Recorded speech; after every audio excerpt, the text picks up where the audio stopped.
Namaste. Welcome to day 2 of 7 days of self-love yoga retreat. The theme for today is devotion.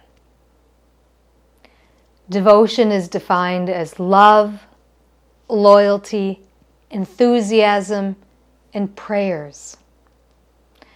In yogic lineages, devotion often finds expression in 2 forms.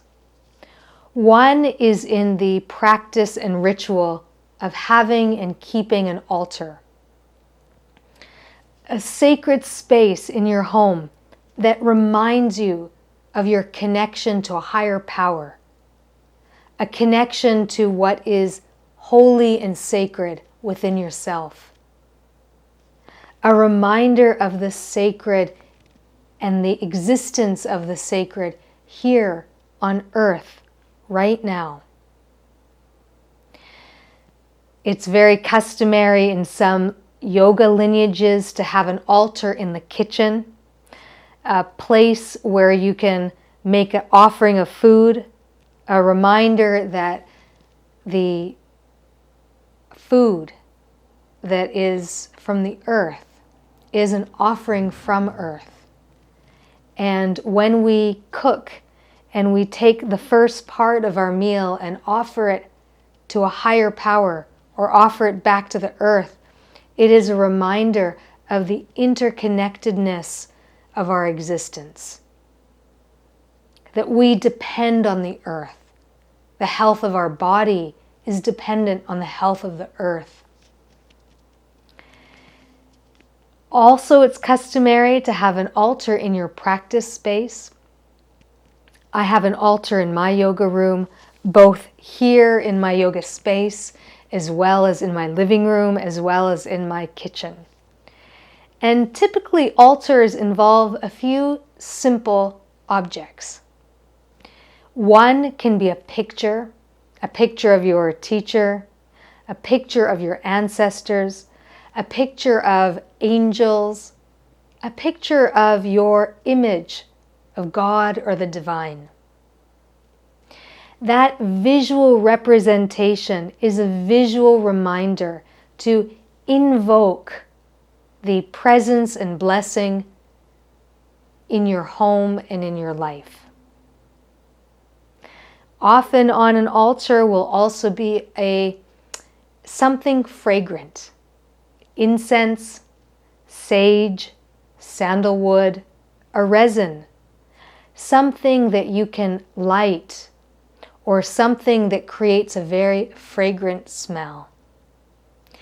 And this is an invitation to the benevolent beings around existing to come into your home. And it also purifies the air in your home. When you light incense, it often is made of very important herbs and medicines that help to purify the air. So it's also an important thing that you can include in your altar space. The third thing is a candle. A candle or some image or representation of light. I have a candle that I light before I practice yoga and before I practice meditation. I have a candle in my kitchen. I don't light it all the time, but I light it on special occasions when I'm cooking for guests. And it is a symbol of the highest quality of our being. It is a symbol of truth, a symbol of beauty, a symbol of the divine. And one aspect of having an altar is keeping it clean, keeping it tidy, attending to it, visiting it daily, and changing the food offerings or the incense. And that is a practice of devotion.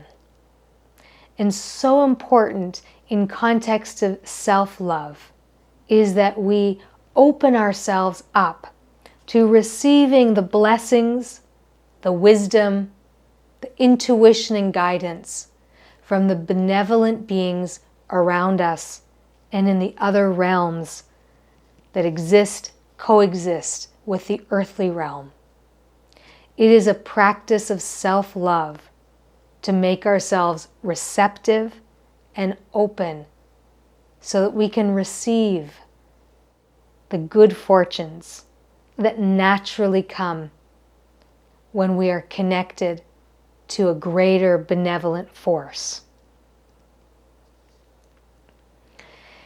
And of course, an altar is a reminder. Sometimes in this crazy world that we live in here on earth, where there's so much violence, so much exploitation, so much injustice, so much greed, so much materialism, so much consumerism, so much pollution, so much toxicity in so many areas of the earthly realm. It is a reminder that there's also the existence of a different force. And this different force is both inside us and around us. And it is an act of self-love to cultivate a relationship with that benevolent force in our lives. Because when we don't, it is so easy to get lost in despair, in hopelessness, and in the confusion of the ignorance that exists on this earthly plane. So if you don't have an altar already, I highly recommend, as part of this retreat and part of today's practice, to create an altar space. A ledge, a shelf, a small little space where you can add a picture, some incense, a candle, and any other object that is important and sacred to you and is a reminder of your connection to a higher power and higher being, whether that's internal within yourself or external or both. The second expression of devotion is singing. What has really changed for me in listening to music is, since embarking on a yoga path, there are certain songs that I can no longer listen to. Even though the sound is funky and I like it, the lyrics are so deeply toxic that I can't even listen to the song or say the words from my mouth. I'm thinking of some very innocent songs, seemingly innocent songs from the 1980s, like Ricky Martin, Living La Vida Loca, or Dire Straits, Money for Nothing and Chicks for Free. I used to and still do enjoy the musical component, but I can no longer listen to these songs. Something really changed when I came to the path of yoga and I learned the real, true essence of singing. Our voices are intended to be a vehicle and expression of our connection to a higher power. Humans are designed to sing. We are designed to sing in community. Singing is such a sophisticated breath practice, and it is our connection to the sacred. And in yoga lineages and in wisdom lineages, when people sing, it is to sing to the sacred. So here in Western culture, we have songs about lust and sex and failed romances. And let me tell you, the words that we sing imprint in our memory. You may not realize this, but if you sing a song, it will play back to yourself And if you sing it often enough, it will become a part of your mental pathways. And that's why it is such a blessing to sing to the divine, to sing to God, to sing to something higher. It is really the essence of the purpose of our voice and our breath. So next time you're listening to music, listen to the lyrics. And listen to what you're saying to yourself in your mind. And consider listening to mantras, listening to chants, listening to music that evokes a feeling of the sacred. Think about including that kind of music and that kind of singing in your diet. One of the practices I'd like to introduce today is the practice of singing the Sanskrit vowel sounds.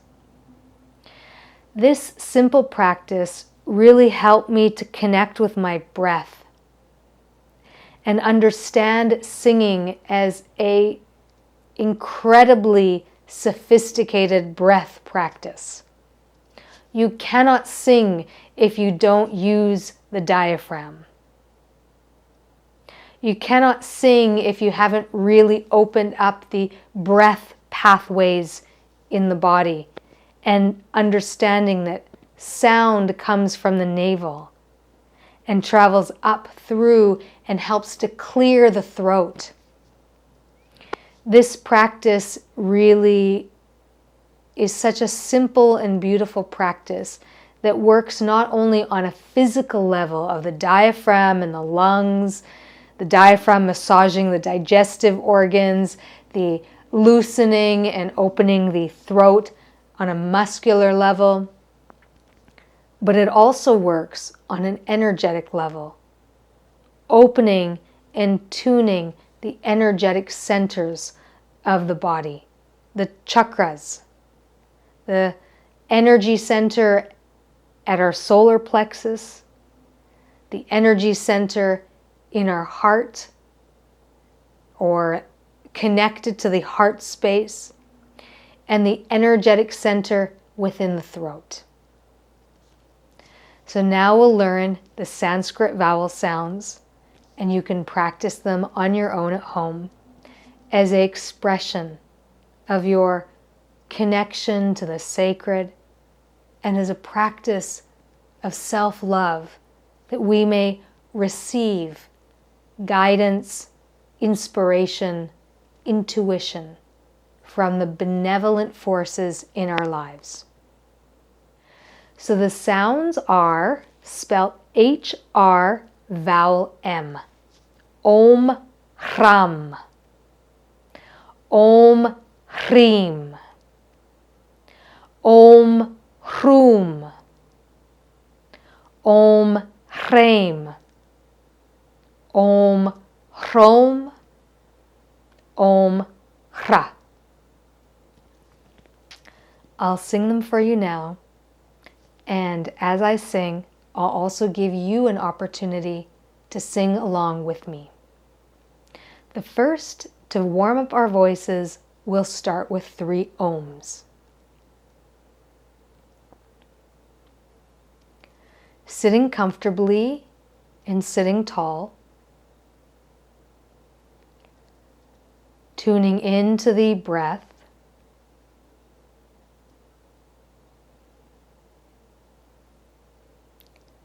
take a deep breath in, singing Om on the exhale. Om.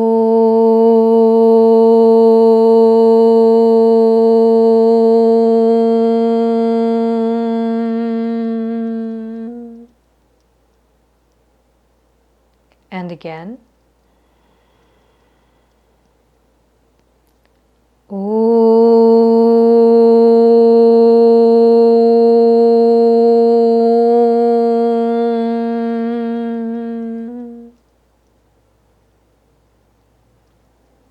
One more time.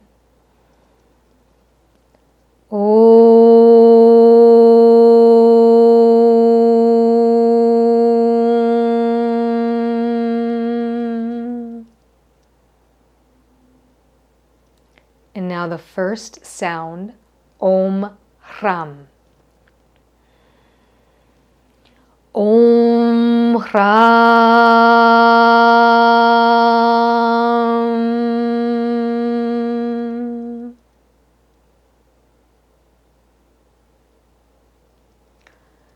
Om Hrim.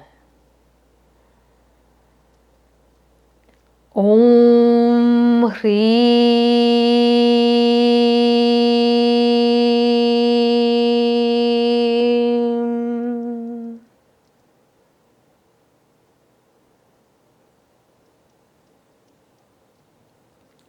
Om Hrum. Om Hrum.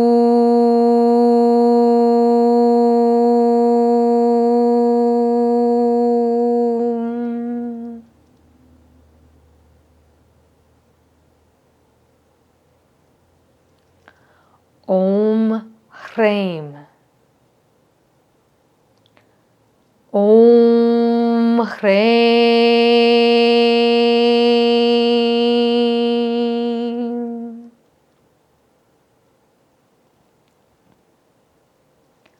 Om Hrom. Om Hrom.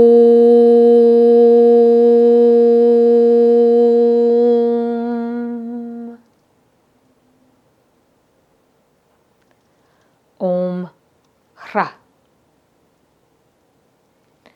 Om Hra.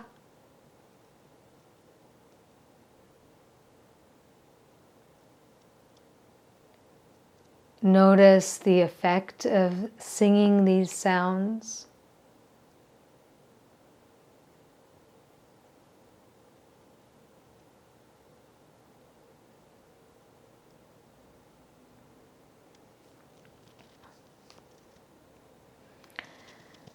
Singing is so important, not only for breath, but singing really can connect us. It can connect us to the sacred. But we must sing to the sacred. We must sing in supplementation. We must sing our prayers. When we sing our prayers, it has an impact on us physiologically and energetically. And that really is what the practice of devotion is all about. Having a commitment to the sacred, a physical anchor of the sacred with an altar, and singing our prayers, and using our voices and our breath to connect with the sacred in our lives. Thank you so much for joining me. I hope that you will be inspired to sing the Sanskrit vowel sounds, to use your voice as an expression of love and connection. And I really hope that you will sing to these sacred and sing to the divine and to sing your prayers. Thank you so much.